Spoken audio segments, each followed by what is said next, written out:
ayọ̀bá látọ̀ ajé ọba àtọ́pẹ́.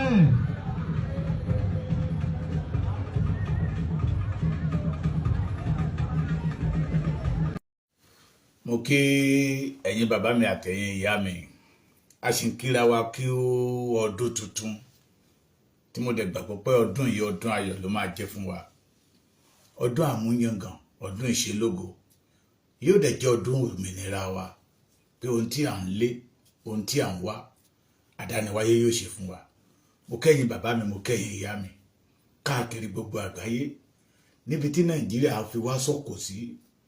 mo kẹ́yin lórúkọ bàbá Professor Banji Akíntóyè, àròlé Awólọ́wọ̀, bàbá tó dúró tó ṣojú tó ṣẹ̀yìn, bàbá tó sọ pé ìran Yorùbá ò gbọdọ̀ parun. èní ọjọ́ kejì nínú ọdún tuntun, mo forúkọ bàbá yẹ kí pé àlàáfíà Ọlọ́run kó máa bá gbogbo wa gbé.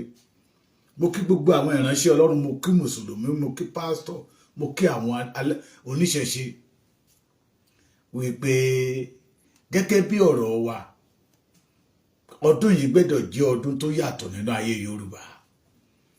ni mo tún wá tàgàrà ni mo fi orúkọ Sunday Adéyẹmọ tí gbogbo wa mọ̀ sí Ìgbòho Òòṣà, olóyè ṣe Sunday ọmọ Adéyẹmọ Ìgbòho Òòṣà, kàkà kí Olódùmarè,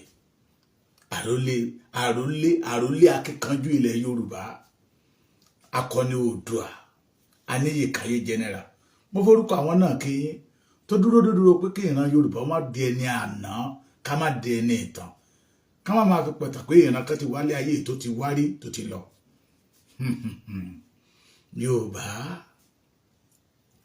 Yorùbá wọ́n ní bójú bá farabalẹ̀ árímú. Yorùbá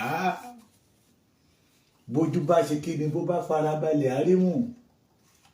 Yorùbá ó tó àkókò láti jí gẹ́gẹ́ bí ọmọ, ó tó àkókò láti ṣe ohun tó yẹ ká ṣe. ṣe báwọn àgbà Yorùbá náà wọnú inú ìwé dictionary wọn tán bu òwe jáde ẹbẹ. ẹbí mi léèrè pé òwe wo náà pa. wọ́n ní orílẹ̀ ẹja ti ń bàjẹ́. ẹgbọ́n náà gbogbo ọ̀tọ̀kùlú ilẹ̀ Yorùbá, gbogbo alágbára ilẹ̀ Yorùbá, gbogbo lóyè ilẹ̀ Yorùbá, gbogbo orí adé ilẹ̀ Yorùbá, gbogbo ẹ̀yin alágbára ilẹ̀ Yorùbá, gbogbo ẹ̀yin ọ̀mọ̀ràn tí mo nú ìgbín nínú ẹ̀kára, ẹgbẹ́ ṣe lóòótọ́ àti lódodo orílẹ̀ ẹja ti ń bàjẹ́. ohun gbogbo tó dé bá ìran Yorùbá yìí, kí ló fà á? kí ló dé tí ìran Yorùbá bára wọn ní ipò ẹ̀yìn? kí ló dé tí igi àbáfẹ̀yìntì tó fi gbogbo ara ṣe kìkìdá ẹ̀gún? ọmọ Yorùbá, kí ló dé tó fi jẹ́ pé àwọn tó yẹ ká fọ̀rọ̀ lọ̀ wọ́n jẹ́ aláròkiri ẹni? ẹ̀gbọ́n ṣe lóòótọ́ lódodo ni lòwe Yorùbá yẹ sọ. àbáwọn bàbá wa kàn fi nígbà tán wà níbi àríyá, níbi tán ti ń mú ọ̀gọ̀rọ̀, tán ti ń pe ẹja kíká ń ṣe fàájì, náà dá àpárá yẹ pé orílẹ̀ ẹja ti ń bàjẹ́. ẹ̀yin náà tó bá dọ̀la kẹ́ ẹ pa ẹja lómi, ọ̀kẹ́ mú ẹja kúrò nínú omi, ẹ wá gbé síta kẹ́ wá máa wò ó. ẹ wá mọ̀ pé lóòótọ́ àti lódodo lọ̀rọ̀ táwọn bàbá wa sọ pé orílẹ̀ ẹja ti ń bàjẹ́. ẹ má gbàgbé pé àwọn bàbá wa yẹn náà ló sọ pé orí la fi ń mú ẹran láwo. orí ẹni òun ló dúró gẹ́gẹ́ bí símbọ̀.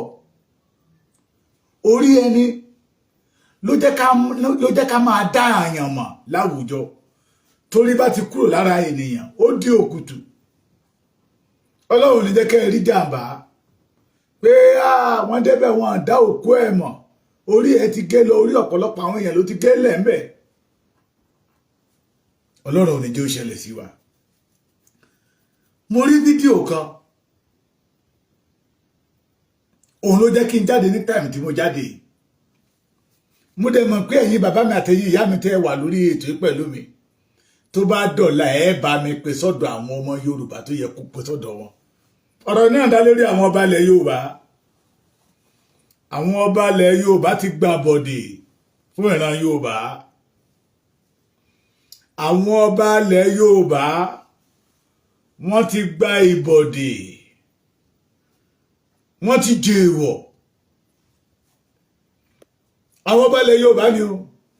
Wọ́n ti jẹ èèwọ̀. Èèwọ̀ tán jẹ́ ló mú kí ohun gbogbo tó ń ṣẹlẹ̀ sí wa yìí máa ṣẹlẹ̀. Nígbà tó dìde ọba bá ń dọ̀bálẹ̀ fún gómìnà tó jẹ́ pé ọjọ́ ó pẹ́ jù pàpàtà ọdún 4 ní ó lò lórí oyè àbí ọdún 8. Àwọn bàbá wa jó di mímọ̀ fún wa, kì í ṣe pé wọ́n jó di mímọ̀ pé ikú ló máa ń gbàṣọ lọ́rùn ewúrẹ́ lọ́rọ̀ àwọn kábíyèsí. Ṣùgbọ́n lóde òní ní ilẹ̀ Yorùbá, àwọn ọba wa ti ta iyì wọn fún àwọn olóṣèlú torí owó. Àwọn ọba wa ti gbé igbe orí wọn fún kọ̀lọ̀kọ̀lọ̀ àwọn olóṣèlú jẹ torí ipò, torí contract. Àwọn ọba ilẹ̀ Yorùbá, no doubt about it, gbogbo rògbòdìyàn tó ṣẹlẹ̀ ní ilẹ̀ Yorùbá lénìí, they are the cause of the problem. Torí pé orílẹ̀ ẹja ti ń bàjẹ́. Ní ilẹ̀ Yorùbá, ọba ló nílùú. Níta débá lẹ́nu àwọn bàbá wa nìyẹn. Ọba ló láṣẹ. Ní àwa náà gbọ́njú bá ní ilẹ̀ Yorùbá. Ṣàṣà pálásì lẹ máa dé tí ẹ̀ ní rí bí wọ́n á kọ́ bí kan bí court. Wọ́n á gbé ìjókòó tó rẹwà, wọ́n á gbé bẹ̀. Wọ́n á gbé tàwọn ìjòyè sísàlẹ̀, ọba ló máa jókòó.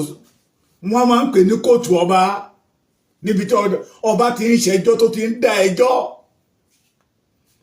Ọba ló ní ìlú, kìí ṣe gómìnà ló ní ìlú o.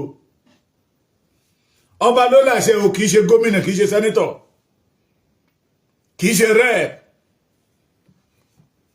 Ọba ló ní ìlú. Gbogbo wa là ń pariwo pé Ifá ò fọ́re ní ilẹ̀ Yorùbá mọ́. Ifá kìí ṣe Ifá ní ò fọ́re. Pé wọn ò fi fẹ́ jọba ní ilẹ̀ Yorùbá mọ́. Àwọn tó wà ní ipò ní táyàn sí ipò ọba ló gbé igbe orí wọn fún kọ̀lọ̀kọ̀lọ̀ àwọn olóṣèlú jẹ. Ní Ifá ló fi jẹ́ pé Ifá Tinubu lókù tó ń sọre ló fọ́re. Ifá Tinubu lókù tó ń yan ọba ní ilẹ̀ Yorùbá. If somebody like Emir Ìwó publicly ló ti sọ pé Arẹ́gbẹ́ṣọlá ló fi mí jọba o, kìí ṣe Ifá. Orílẹ̀-èdè ti ń bàjẹ́. Àwọn olóṣèlú ilẹ̀ Yorùbá wọ́n gbàkóso ìjọba lọ́wọ́ àwọn ọba ilẹ̀ Yorùbá. It is because àwọn ọba wa ti gbégbé orí wọn fún kọ̀lọ̀kọ̀lọ̀ jẹ. You are welcome, my brother. Ọmọjọmọlọ, Ọmọníyì Victor, ọmọ tó jowó lọ, Ọmọlúkà TV, akọ àṣepọ̀ ọdún. Àwọn ọba wa ní ojú kòkòrò, mo ti sọrí dáadáa.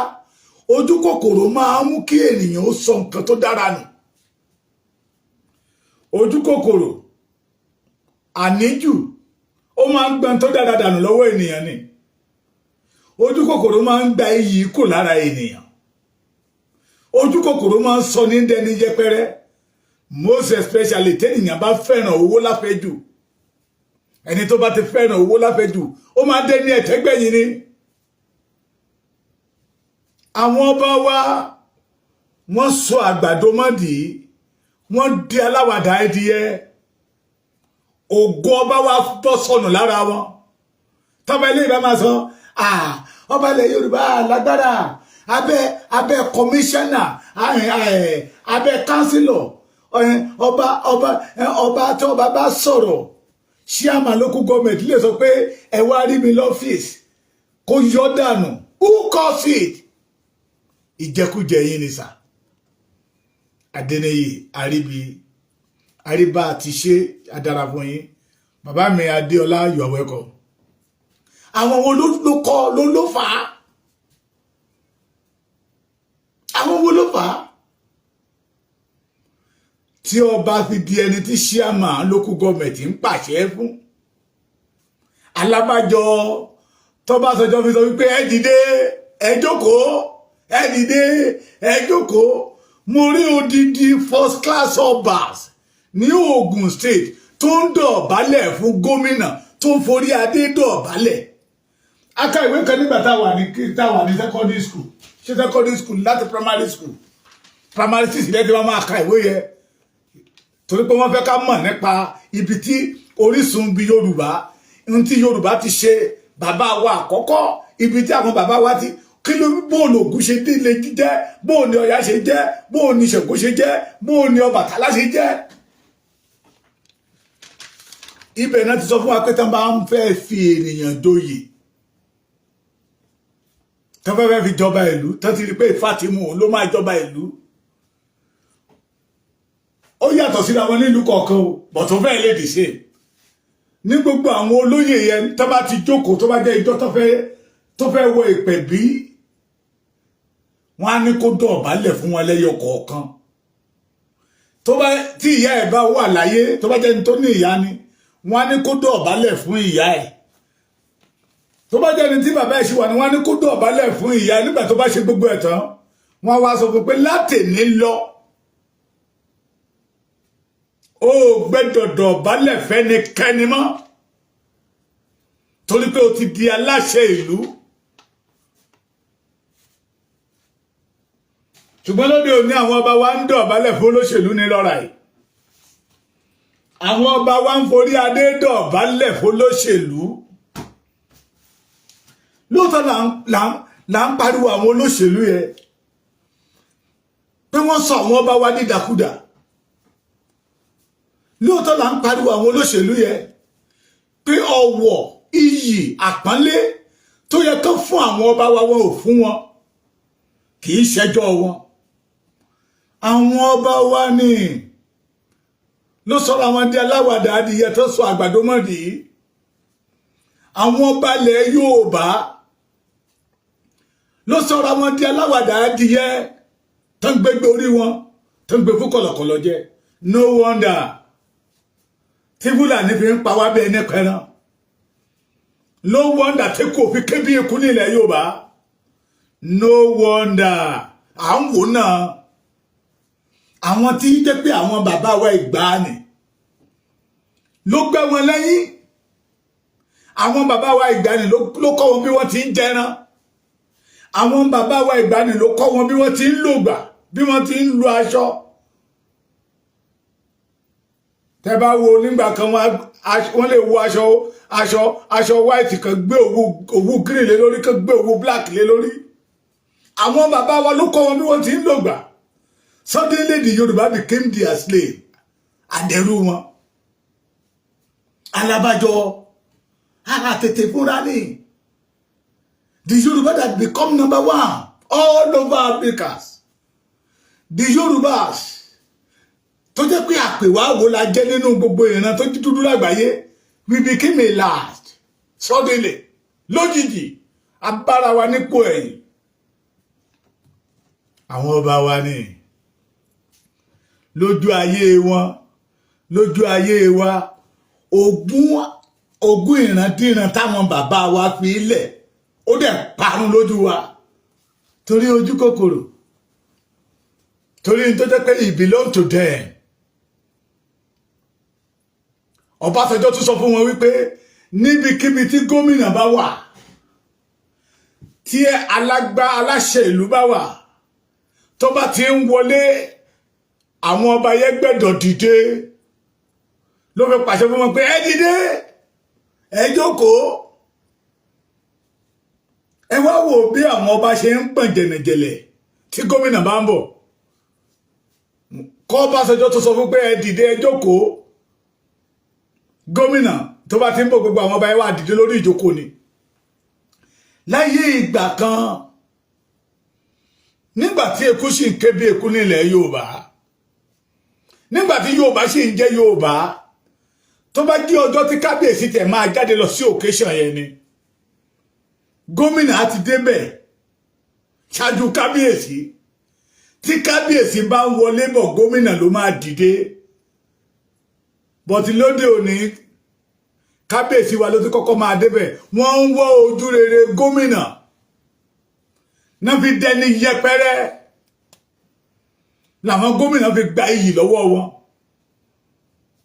ẹgbọ́n náà mo ti sọ nínú ọ̀rọ̀ mi kan rí mo ní wọ́n pa ní ìtàn kì í ṣe pé ó ṣe ìbẹ̀rẹ̀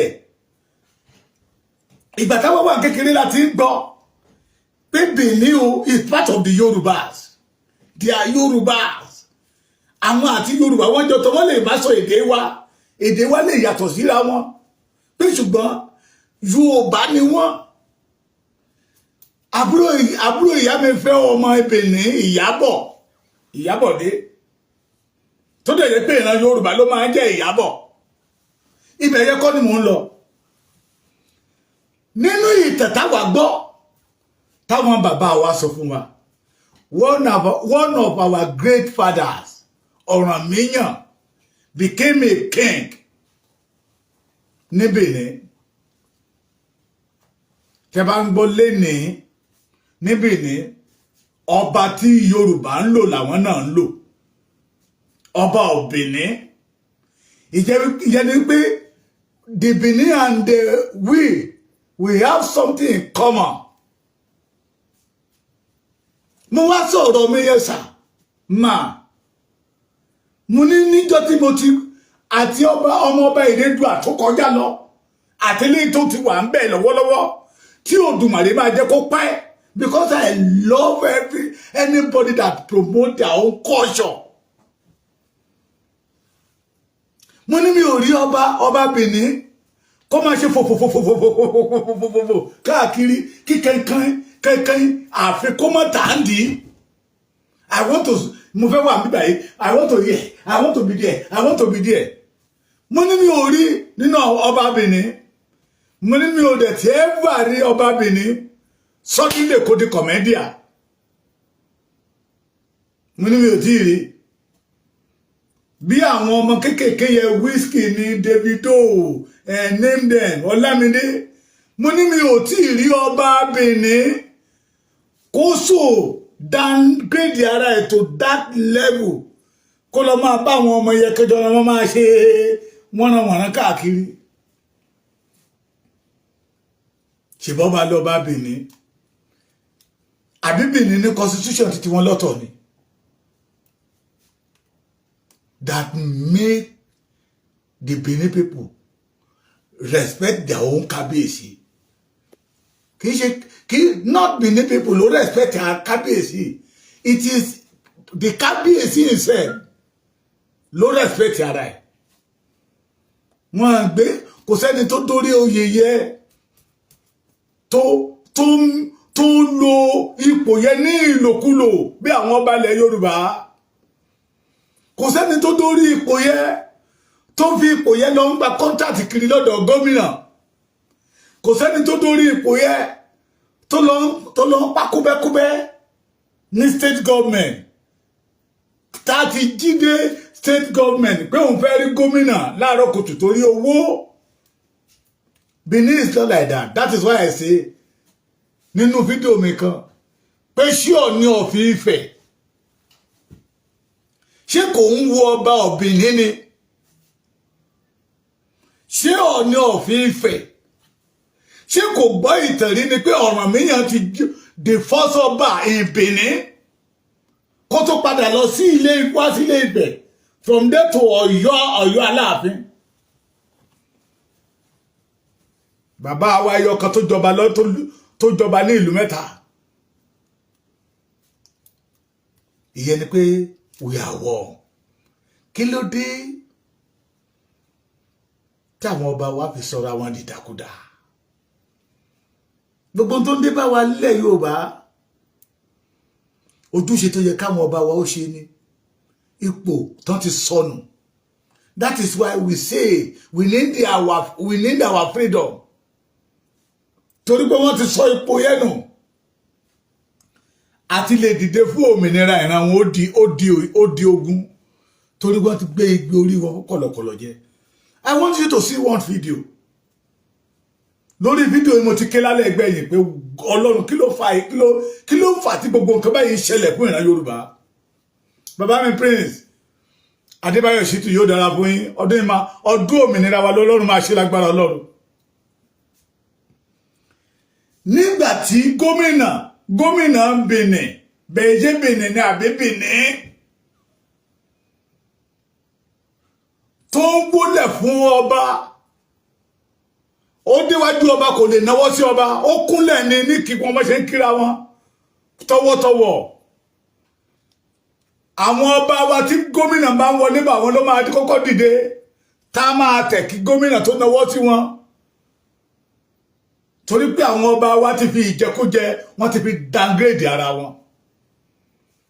Àwọn ọba wa ò dẹ̀ wò pé kí ló ṣí iyì lọ lára wọn, kí ló mú iyì ara wọn sọnù lójijì, kí ló sọ wọ́n dẹni yẹpẹrẹ ní ìlú tí ìran baba ńlá baba wọn tẹ̀dó.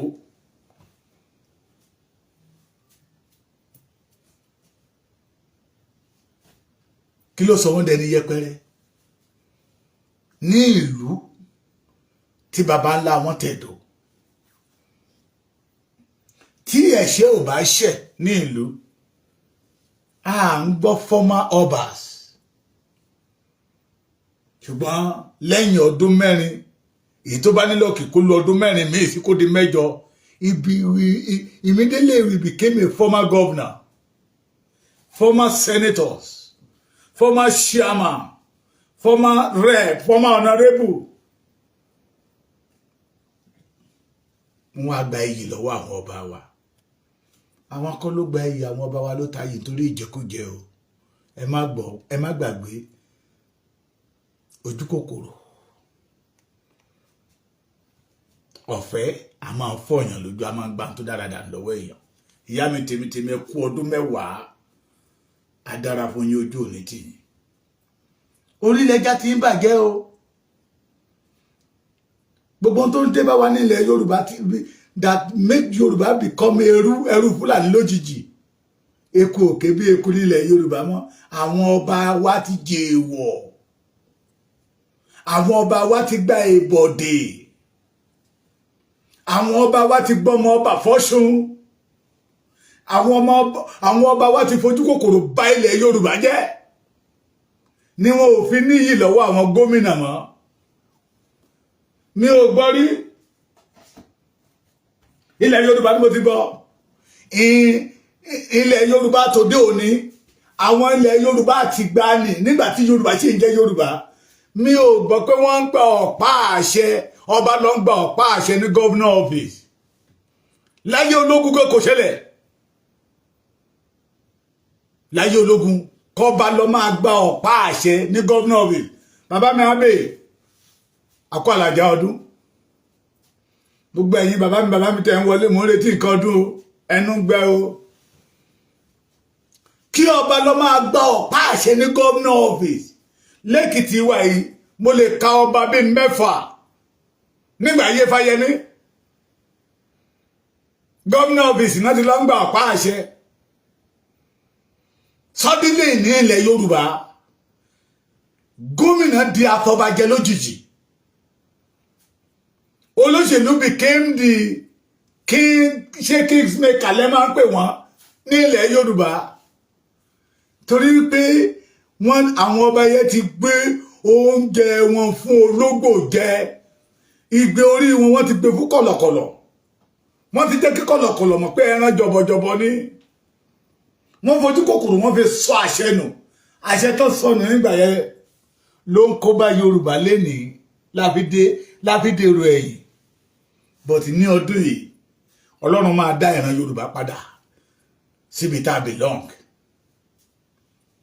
Ọlọ́run máa dá ìran Yorùbá padà sí aṣíwájú tọ́lọ́run ọba mi dá wa.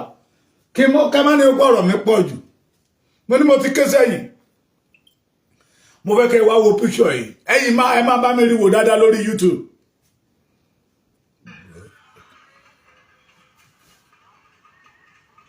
Ṣé rí? Ọba Benin náà wò yẹ o. Gómìnà rẹ o. Gómìnà ló mọ̀ yẹ o. Ẹ máa wò o. Kí ló ṣe yẹ? Ó fi kúnlẹ̀ sí. ẹsẹ̀ méjèèjì ẹ máa wo kò súnmọ́ bá o ṣẹ́rí kò kọjá red rock yẹ ó tún fi kúnlẹ̀ sí ó ń kí ọba nìyẹn o ọba lẹ̀ ń wò yẹ ọba lójó kó yọ ọba rẹ o gómìnà ló wà lórí ìkúnlẹ̀ yìí o ṣe rò pé ọba ló wà àdẹ́sí gómìnà bẹ́ẹ̀ gómìnà lẹ̀ ń wò yẹ ó tún bọ̀ ẹ tún wò lẹ́ẹ̀kan sí i àbójú mi ń tàn mí jẹ níṣẹ́ rí gómìnà ló kúnlẹ̀ àkùtánṣẹ́ ẹ máa wo ṣé ẹ rí ọba Benin nìyẹn o lógún wà láàfin o this is not a state house o this is not a state house kì í ṣe ní state house nìyẹn o.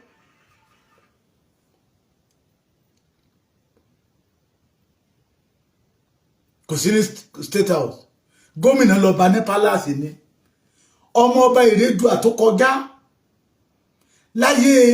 láyé Ọbaṣẹ́kì tó lọ yìí ohun tó sọ fún wa ní pé Ọbaṣẹ́kì wá láti royal family mi rí kí ọba Ìrèdùà kó lọba ní palace àkólọba ní state government house the same tí ò ṣe mọlẹ̀ nígbà tó ṣe mọlẹ̀ bí tó jẹ́ gómìnà Edo State the same thing Lucky Igbeneghu tó bá lẹ́nìtì tó bá kábíyèsí tó wọ́n á lọ bá ní palace ní with respect kó tó bí fàkì àjùbẹ́ lọ wà kúnlẹ̀ bọ́n ṣe máa kí wọn ní Ẹ̀dó wà kúnlẹ̀ pẹ̀lú respect àwọn gómìnà títí wa àwọn ọba wa máa kó agbádá ni wọ́n wá wọ aṣọ wọ́n wá fi ẹ̀gẹ́ sí pẹ̀lú ọ̀pá orí burúkú tó ń gbé kiri.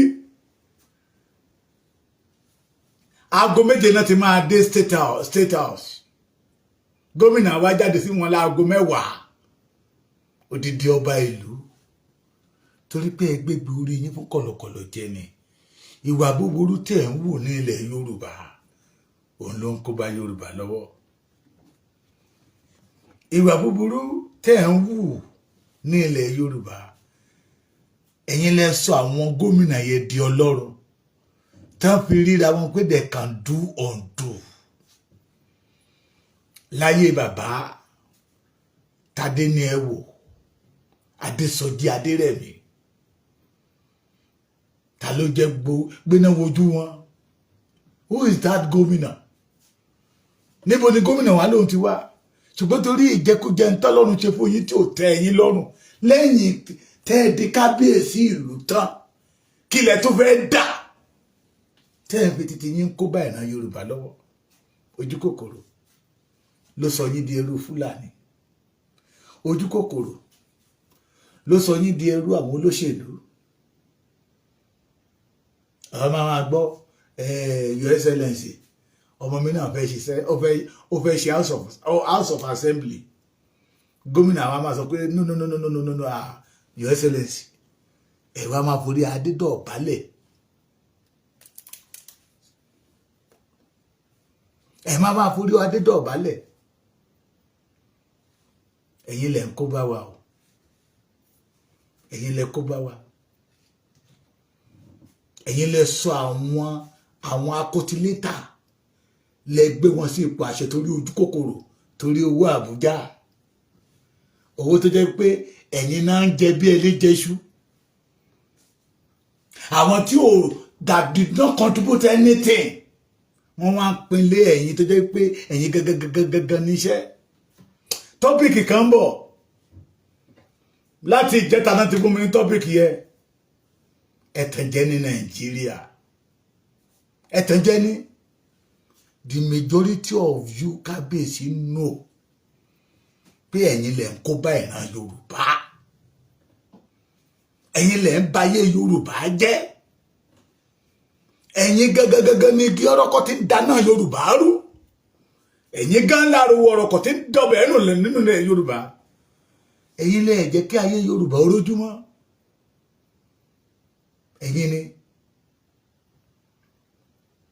odidi ọba ń gba kọ́ńtàtì ọ̀nà ìní ni mo tún gbọ́ yẹ wọ́n fi ọ̀nà yẹ wọ̀n mi wọ́n ní ọba sọ́sọ́sọ́ ló gba kọ́ńtàtì ọ̀nà yìí kò ṣe owó ṣe bí àbò stop ẹ̀ nígbà tí Fáyọ̀ṣe débẹ̀ Fáyọ̀ṣe fẹ́ fún lọ́rùn pa ó lọ ń bẹ̀bẹ̀ láàárọ̀ kùtù wọn ló máa jí lọ sí pálásì níta ló máa dọ̀bálẹ̀ ẹni tó sọ fún mi ní òun gbàgbé ni kó ti ṣe fídíò ẹ̀ ń gbà yẹn lọ́hùn odidi ọba ìlú ẹ̀dẹ̀lẹ́yà láàrin gbogbo ìlú iyì tó yẹ kí àwa aráàlú máa fún yín a lè fún yín torí pé ẹ̀ ṣiṣẹ́ bàbá fún wa ẹ̀yin gẹ́gẹ́ ló yẹ kó jẹ́ igi tí ìran Yorùbá máa fẹ̀yìntì àwọn bàbá yín ìgbà ni tógun bá ń bọ̀ ní ìlú wọ́n máa ń fàyè àárọ̀ ogun ni pé ìlú ò nítorí àwọn bàjẹ́ ìlú títorí yín bàjẹ́ èkó òkè bí èkó nílẹ̀ Yorùbá àwọn bàbá yín gbé ogun tó dára wọ́n hand over ogun tó dára lé yín lọ́wọ́ kí lẹ̀yin fẹ́ hand over lé àwọn ọmọ títí yín lọ́wọ́ ṣé kẹ́tọ́ bá máa sọ fún wa náà ni pé kò sáṣẹ lẹ́nu àwọn ọba mọ́ kí ló mú àṣẹ bọ́ sọnù lẹ́nu àwọn ọba ọ̀rọ̀ ni bàbá yìí sọ yìí o Fẹ́mi ẹni kù mẹ́yìn àbí kílẹ̀ sọ ó ní wọn ò gbọ́dọ̀ gbọ́ nẹ́mì wọn á ti débẹ̀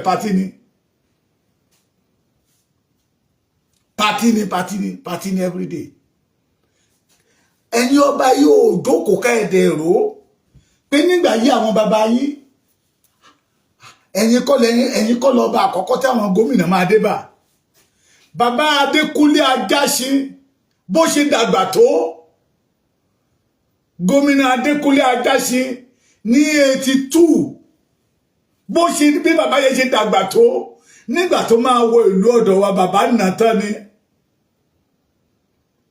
àṣẹ gómìnà ó nàtán fún kábíyèsí ni ìyẹn lọ bẹ́ẹ̀ nígbà tí Akíò ti kó láyé Buhari nígbà yí ológun navy ni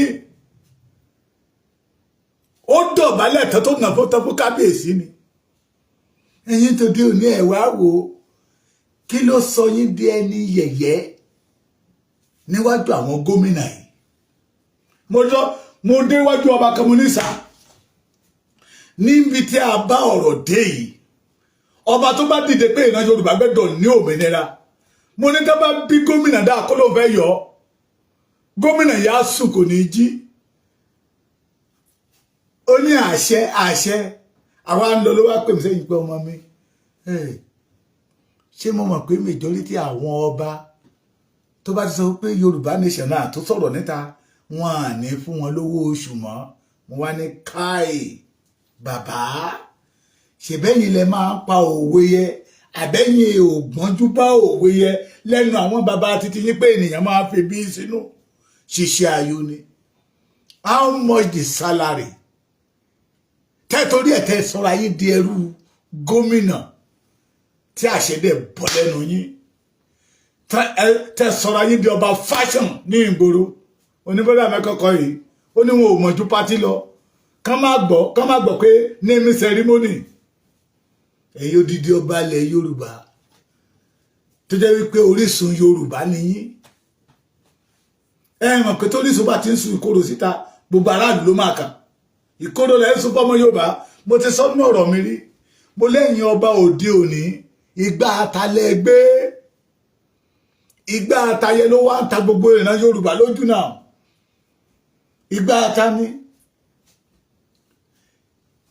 ibẹ̀ láti máa rọ́mọ Yorùbá professor tí í ṣe professor pé I give you I dash you bí Ọbásanjọ́ tó fi di Dr. Dash ohun tán kàwé they became a professor lẹ máa rí Fúlàní tí ò lè dárúkọ ara ẹ̀kọ́ tí odidi professor àmà tá máa jẹ́ secretary lẹ́yìn ẹ̀ ẹ̀yin lẹ́fà gbogbo òṣòro tó dé bá ìran Yorùbá ó ń débi ó ń ṣe rí ẹ ti ń fún ọmọ Yorùbá lọ sí ìkóríta tó jẹ́ wípé ẹ má yìí jẹ́ ń bẹ síta tẹ́ ẹ bá tètè ṣàtúnṣe ọba rèé o Yorùbá ò tí kó inú Nàìjíríà máa kúrò láìpẹ́ inú Nàìjíríà lẹ́yìn àtọ́ba ọ̀bìnrin wa o àbí òfin tán lò ní Benin for traditional rulers àbóyàtọ̀ níjọ́ tí máa kọ́kọ́ rí ọba Benin nígbà tán ní àwọn lọ́balọ́ba lọ ṣe ìpàdé ní Àbújá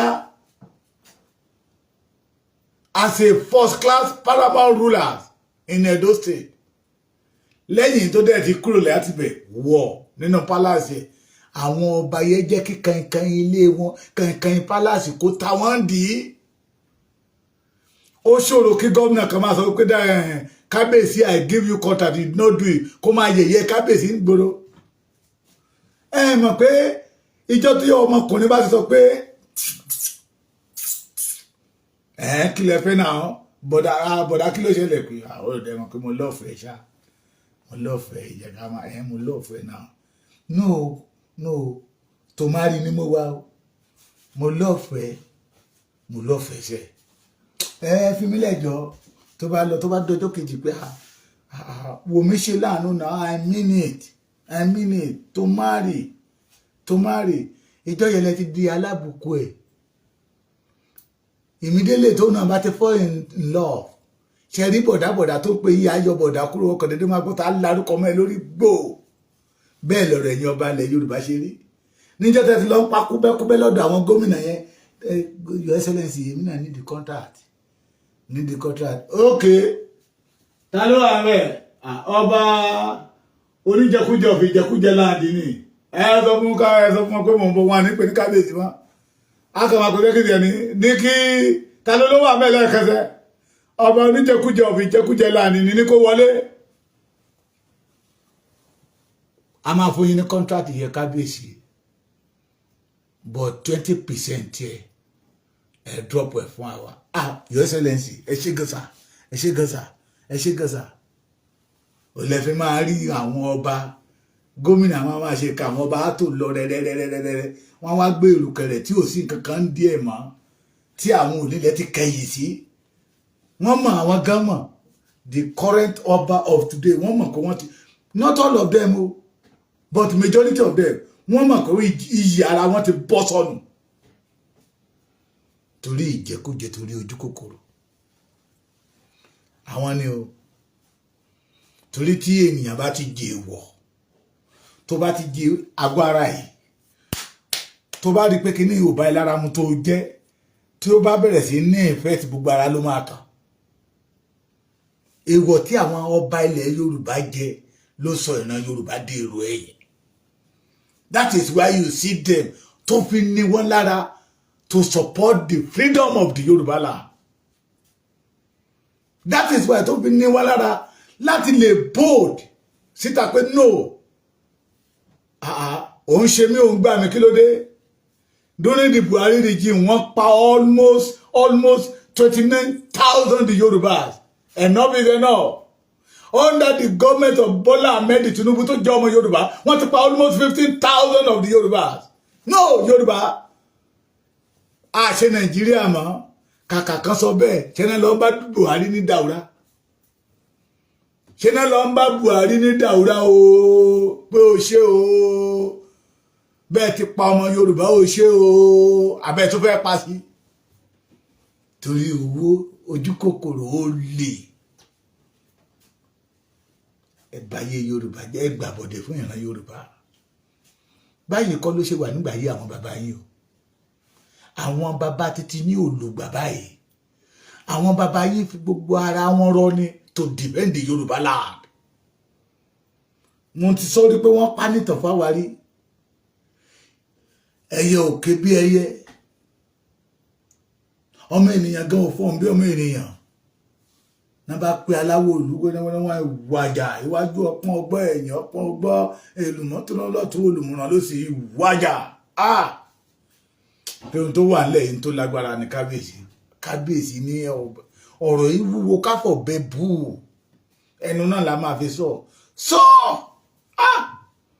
kábíyèsí ẹjẹ́ ń tún gbé ìfáyẹ̀ nílẹ̀ ngbà ní kíní tí kíní kan ṣọdọ lórí kíní kankan tó lọ síwájú tó lọ sẹ́yìn ọ̀nà báyìí lágbà sí wájà odù yẹn náà ló tún jáde síta kábíyèsí mo ní kó láhàn mí ní bàtà ń ké lódù Ifẹ̀ pé kábíyèsí ifá tó jáde síta yóò dá wa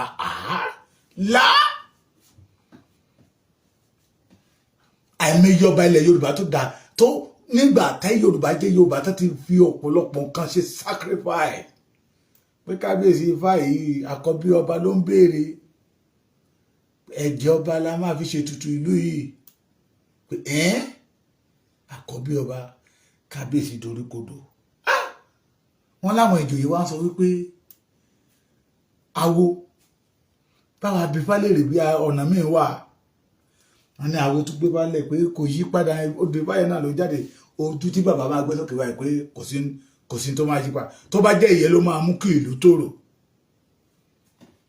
bàbá ti tèmi ló sọ ìtẹ̀yẹ fún mi olófò ọmọ ìrúbọ fún ìlú he make that sacrifice kí ìlú má bàa tú kí ìyà má bàa já àwọn aráàlú bọ́tẹ̀ eyín tó dé òní sacrifice wo lẹ ṣe wọn à ní kẹ́ wá fọmọ yín lẹ̀ fún ìlú wọn à ní kẹ́ wá fira yín sílẹ̀ fún ìlú àrò ọba tán ní again bàbá mi ló máa ń pàtàn nígbà tó Òṣùpá bá jáde síta pé kábíyèsí kí ọ̀rọ̀ tó wà ńlẹ̀ yìí tẹ́ ẹ bá fẹ́ kó kásẹ̀ ńlẹ̀ ẹ máa ṣígbá ni o pé kábíyèsí ní kí n ṣígbá ẹ máa ṣígbá ni o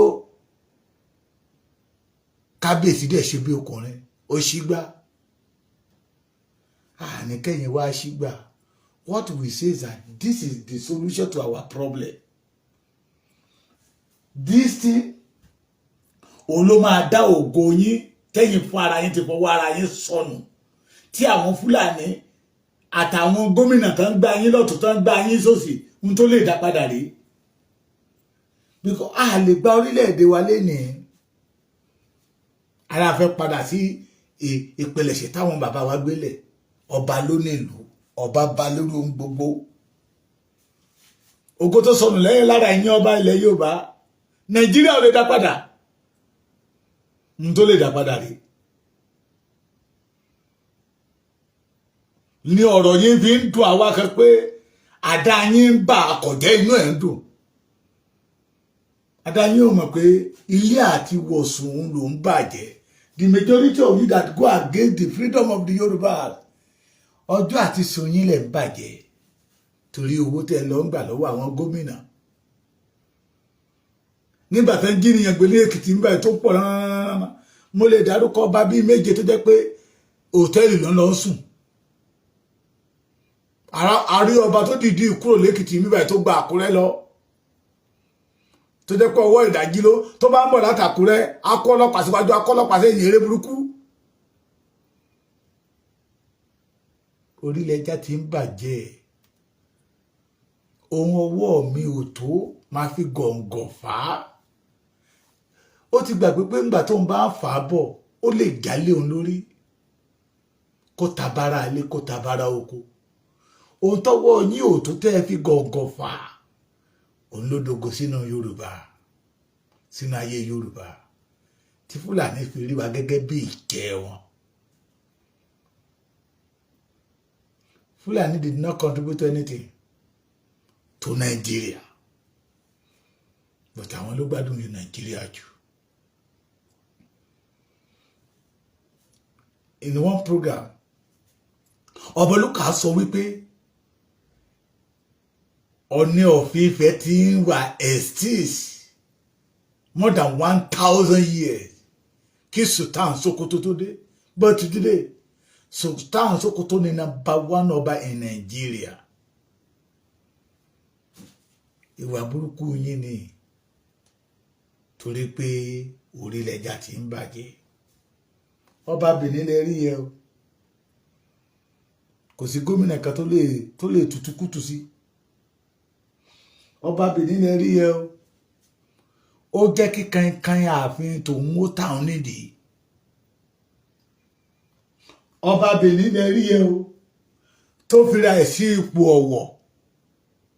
Tẹ́ bá wo Benin àti Ọ̀wọ̀ ó dàbí pé kọ́ṣọ́ wọn fẹ́ dọ́gba díẹ̀. Ọba Benin lè rí yẹ o àbùkù kan nítorí pé ó mọ ó dúró ó dìfẹ́ǹdì orí àga tó jókòó lé lórí. Ó gbèwé ó ka ìwé ìtàn àwọn baba ńlá bàbá ẹ̀ tó ti ṣe kọjá bí wọ́n ṣe ń ṣe òun ló fi ń yẹ ẹ̀.